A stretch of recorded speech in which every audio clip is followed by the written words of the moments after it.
What's up, everybody? I hope you all had a fantastic weekend. Welcome back to the channel for the second Ask Me Anything episode of the brand new season. Still obviously tons to talk about because we are still early. It's still kind of in that overreaction period, but to me that's one of the best times of the year because everybody's team still realistically has a shot at the playoffs. Well, maybe not every team. There's obviously already some teams that have really dug themselves pretty deep holes this early on, but you guys get what I mean. As always, I want to give a huge thank you to every single one of you who took the time to come up with a question and leave it on the post. Even the ones that don't get featured in the video, just know I read every single one and I appreciate all of you guys. You all make this series so much fun for me to do. If you guys want me to keep doing this series weekly throughout the entire season, be sure to drop this video a like. That is the best way to let me know that you enjoyed. And with that being said, let's go ahead and get started. The first question we have comes from Eric Johnson, who says, which teams have surprised you the most so far this season, good or bad? And do you play fantasy hockey? And also, really appreciate the support. I do play fantasy hockey. I actually lost week 1 in both of my leagues, unfortunately, so not off to a hot start. And as far as which teams have surprised me most so far, I won't dive too deep into this because I actually want to make an entire video on this subject in the next week or so, but I will give you one team that has surprised me in a good way and one in a bad way. The team that has really surprised me in a bad way, I feel like this is an obvious answer, the Vancouver Canucks. Here we are,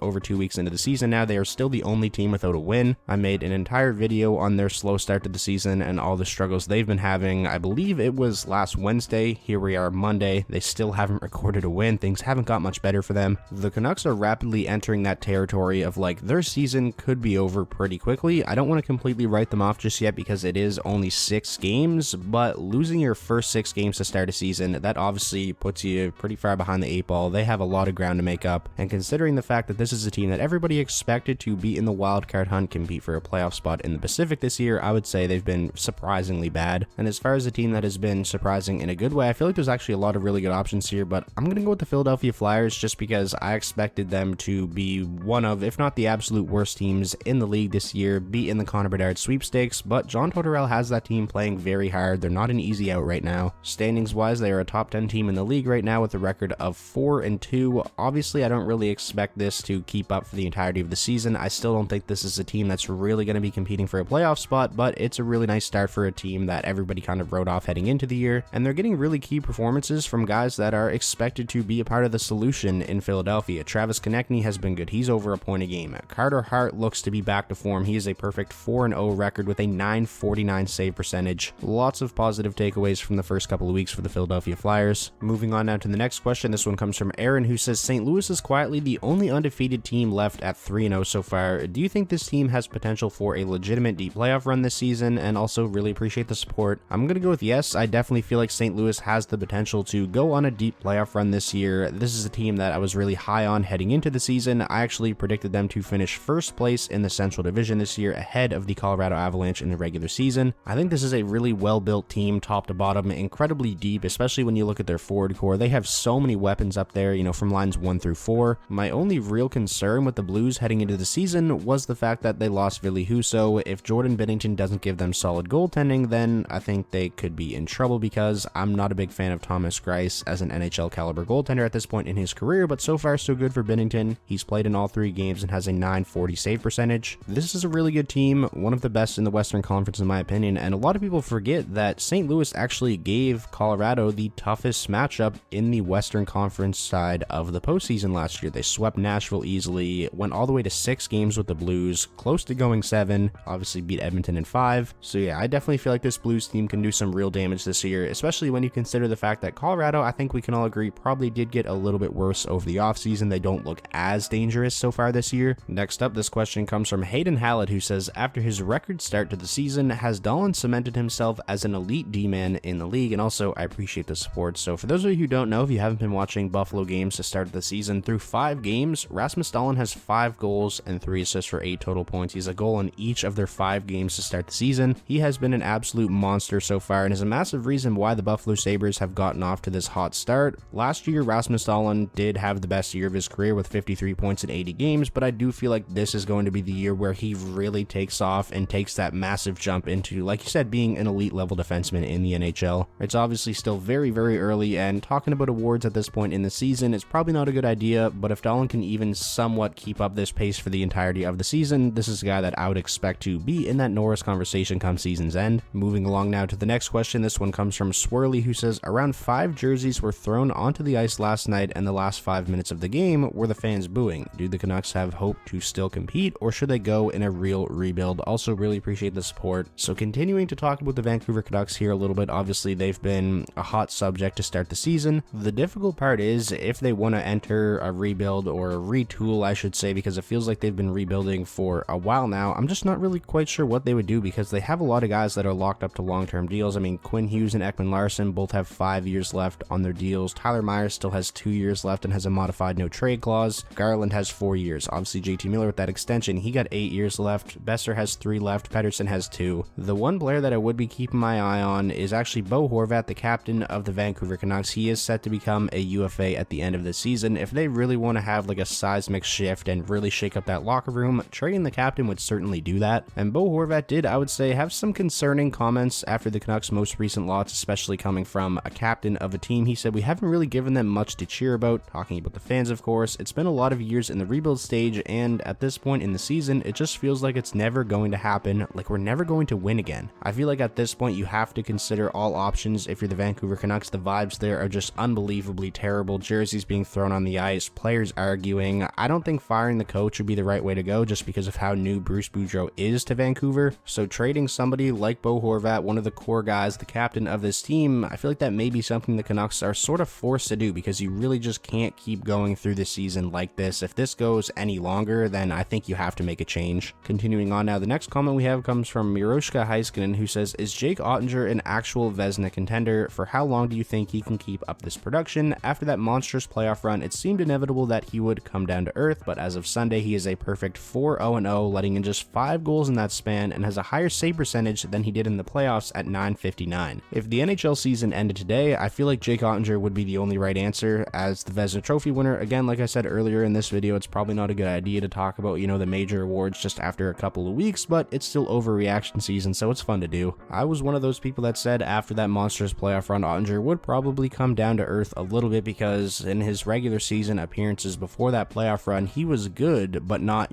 unbelievable, not lights out like he has been this season. It's honestly pretty crazy just how good Ottinger has been. Obviously a massive reason why the Dallas Stars are where they are at in the standings right now. Just allowing 5 goals in your first 4 starts of the season is insane. I'm going to go out on a limb and say he can keep this up. Maybe not to this extent, like I don't expect him to finish with a .950 save percentage or something crazy like that, but he has proven that he can keep up this high level of play for strung out periods of time. Now he did it for that entire first round series against Calgary, and now through the first 2 weeks of the regular season. So I definitely don't think it's crazy to think that he could finish the year with a save percentage, above .925, maybe even above .930, and really be a legitimate contender for the Vezina Trophy. The next comment we have comes from Ben. Here we are talking about awards early on again. Does Shane Pinto have a shot at the Calder? He's been scoring a lot and seems to be getting a lot of ice time, even on that third line, maybe even the second line if Josh Norris's injury is serious. And also really appreciate the support. Shane Pinto is definitely somebody who's really impressed me early on in the season for the Ottawa Senators. I watched the entirety of their most recent game against Arizona. He opened up the scoring in that game, also added a helper later on, and like you said, Josh Norris did actually go down. I haven't heard anything on that injury yet, the extent of it, but if Josh Norris is going to miss some time, I think Shane Pinto is the guy that should slot up there as the first line center, or if you want to play Stützle first line and then play Pinto on the second line. But so far, Pinto has easily been one of the most impressive rookies in the league. It's not just the fact that he's scoring, which he is currently leading all rookies in scoring, but he has a really responsible 200-foot game, I find, as a rookie as well. I think it does help, definitely playing with the likes of Matthew Joseph and Tyler Mott, who are both, really tough players to play against and have a responsible 200-foot game as well. But Shane Pinto is definitely not just carrying his weight. He's being effective. He's being a driver of that line. So I've been really impressed with him, and I think Senators fans should be really excited about his future with the team. Moving along now to the next question. This one comes from 5 Drunk Whales, who says, did you see Ilya Samsonov being this good to start? So heading into the season, I actually did think that eventually Samsonov would take over as the Leafs starter from Matt Murray. I didn't think it would happen this early on. Obviously, it kind of is because of the injury, but Samsonov has been great since Murray's went down. Through his first 4 starts of the season, Ilya Samsonov has a perfect record of 4-0 and is rocking a .938 save percentage. He has been fantastic, and he's going to have to continue to play that way because he's going to be relied on a ton. And it's not like this is just coming out of nowhere either. Like, before Ilya Samsonov broke into the NHL, he was viewed as a guy with a ton of potential, one of the top goaltending prospects affiliated with an NHL team. And even going back to his couple seasons in Washington,